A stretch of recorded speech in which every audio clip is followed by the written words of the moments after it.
Now on Central, news at 10.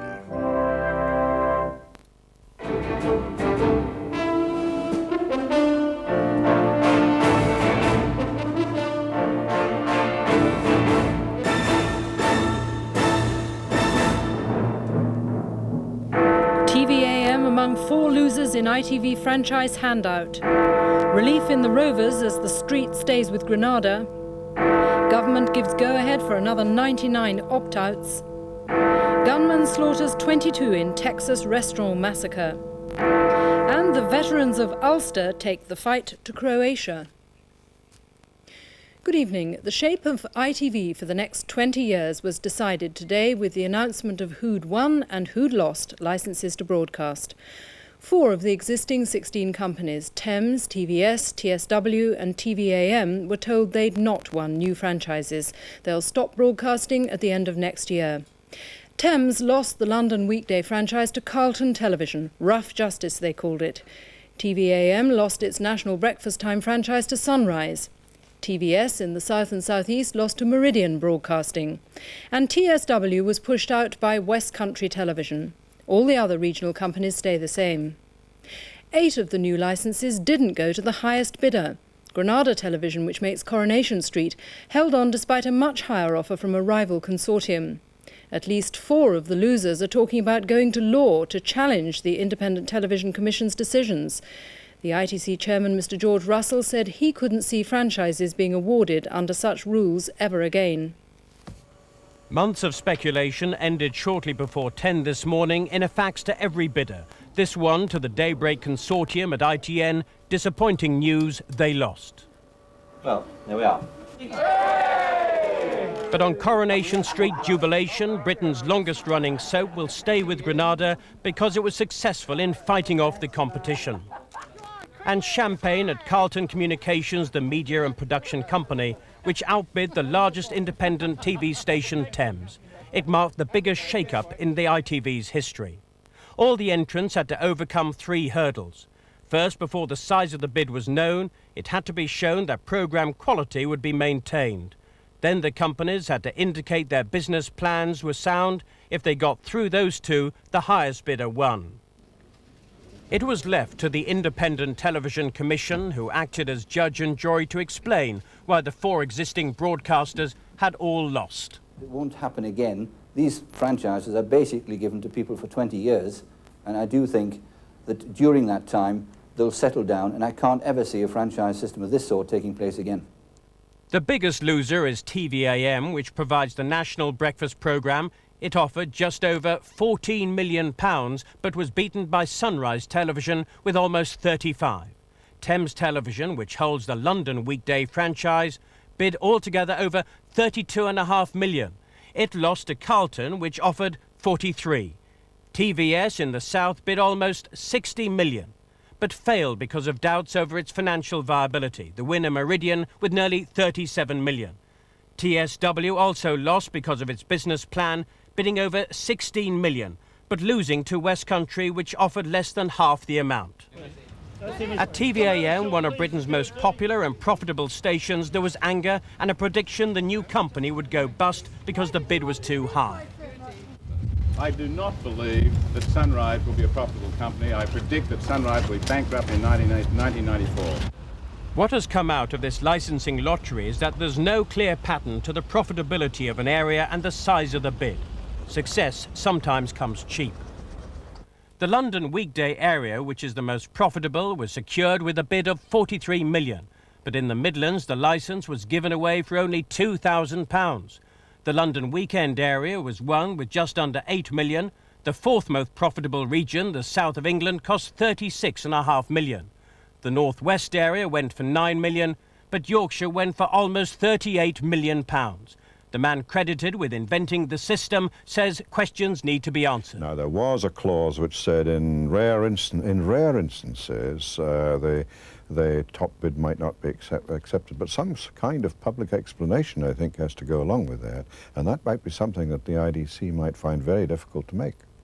But this is no comfort to the losers, who are now deciding whether to take legal action. You can't see how, looking across the whole system, other people seem to have got through and we didn't. So that's something we're going to have to take a view on later today and tomorrow.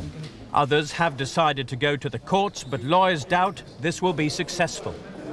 They will have to attack the decision as being unreasonable and as being contrary to the scheme laid out by Parliament.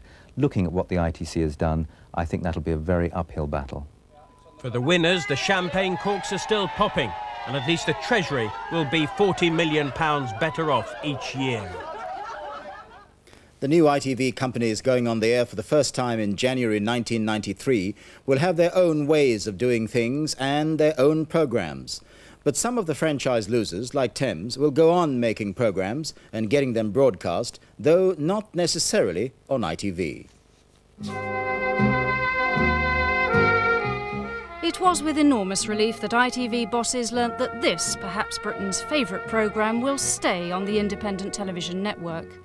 The future for other popular series, like the Ruth Rendell Mysteries, produced by TVS, which today lost its franchise, is not so certain.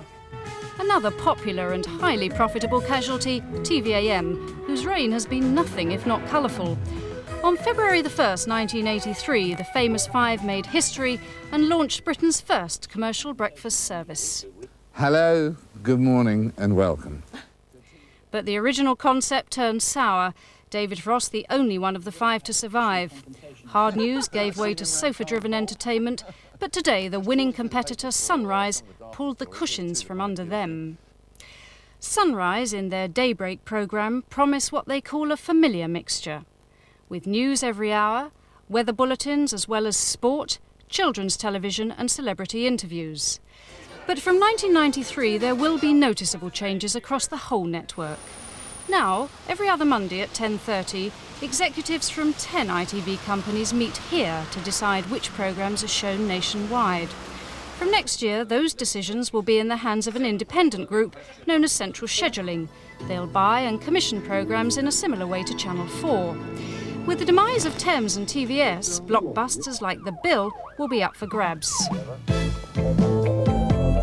In future, ITV will have to buy them, but both satellite TV and the BBC can bid for them too. My concern is that the BBC schedules look strong and have a BBC feel to them. Into that, there are one or two things here and there which may be on ITV at the moment, which could sit happily in the BBC schedule. And if they were to become available, I wouldn't rule those out. But Will Wyatt will be negotiating against a formidable group of chiefs. Amongst the powerful players will be Michael Green of Carlton, which takes the Thames franchise, Leslie Hill of Central Television, Gus MacDonald of Scottish, and Greg Dyke and Christopher Bland of London Weekend. And there's a new concentration of power. Well, LWT will now obviously have its own franchise. It's got 20% of Sunrise. But if you look at Central, have got its own franchise and 20% of Meridian. Carlton has got the London franchise plus 20% of Central, and therefore in effect 4% of Meridian. I think it's unlikely that by the late 90s there will be anything more than 4 or 5 big ITV companies anyway. For the audience, things will start to change over the next year. Thames currently provide a third of peak time programmes, so viewers will probably see less of this. We've got to get Morley's car again. Either nick it or the wheel so that we can check it. Yeah, well, how are we going to do that? And more cheap imports as the company tries to save money before 1993. Some believe financial pressures will mean fewer risks.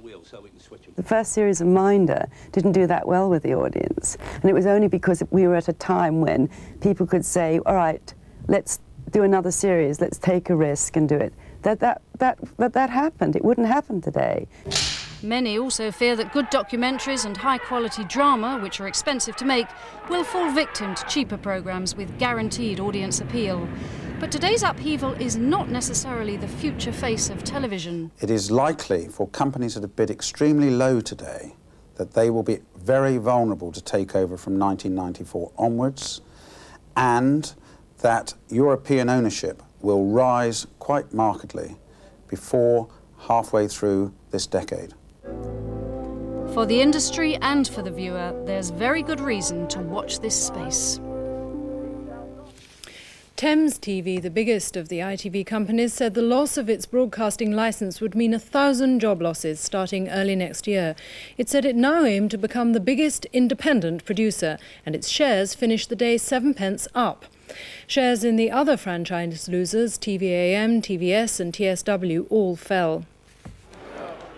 23 years ago, Thames marked its birth with a rather formal lunch at the Mansion House in London. But even then, the harsh commercial realities intruded. Their opening night was blacked out by a union dispute, and everyone knew that TV had to be box office. Anything that isn't happening on television should be thrown out, in a few minutes. But anything that is good should be kept, and as long as it's entertaining the public, then it's right. If it isn't, then it's wrong, and throw it in the alley. And now, arriving, the Lord Mayor, Sir Gilbert Inglefield. Ironically, the commentator that day was Andrew Gardner, who tonight had more sombre news for Thames viewers. Hello and good evening. The television franchise battle is over. Tonight, celebrations for some, but recriminations and huge job cuts for others. The losers, Thames Television and TVAM. Thames staff expected the decision, but it was still a shock to hear from their chief executive that 1,000 jobs might have to go. I got some wonderful men and women who work here at Thames, and to lose their jobs because of a higher cash bid when their track record could not be taken into account, only paper promises could be taken into account by the ITC, is very rough justice on those people. I think that Thames are a wonderful company. We've made some excellent programmes in the past, and I don't think Carlton will ever come up to our expectations. 3 years ago, one of those programmes, Death on the Rock, irritated the government so much, some observers suggest, wrongly, that it led to today's decision. In fact, Thames has a long record of popular programmes that ride high in the ratings. It says it now wants to build on that reputation and turn itself into an independent programme maker. Detective Inspector Regan, Flying Squad, you're next. Thames is very viable as an independent production company, and that, ironically, Thames can make more money in 1993 than it would have done had it won the licence. Both the BBC and Sky say they might buy Thames programmes, but now, after 23 years, a familiar face will disappear from our screens.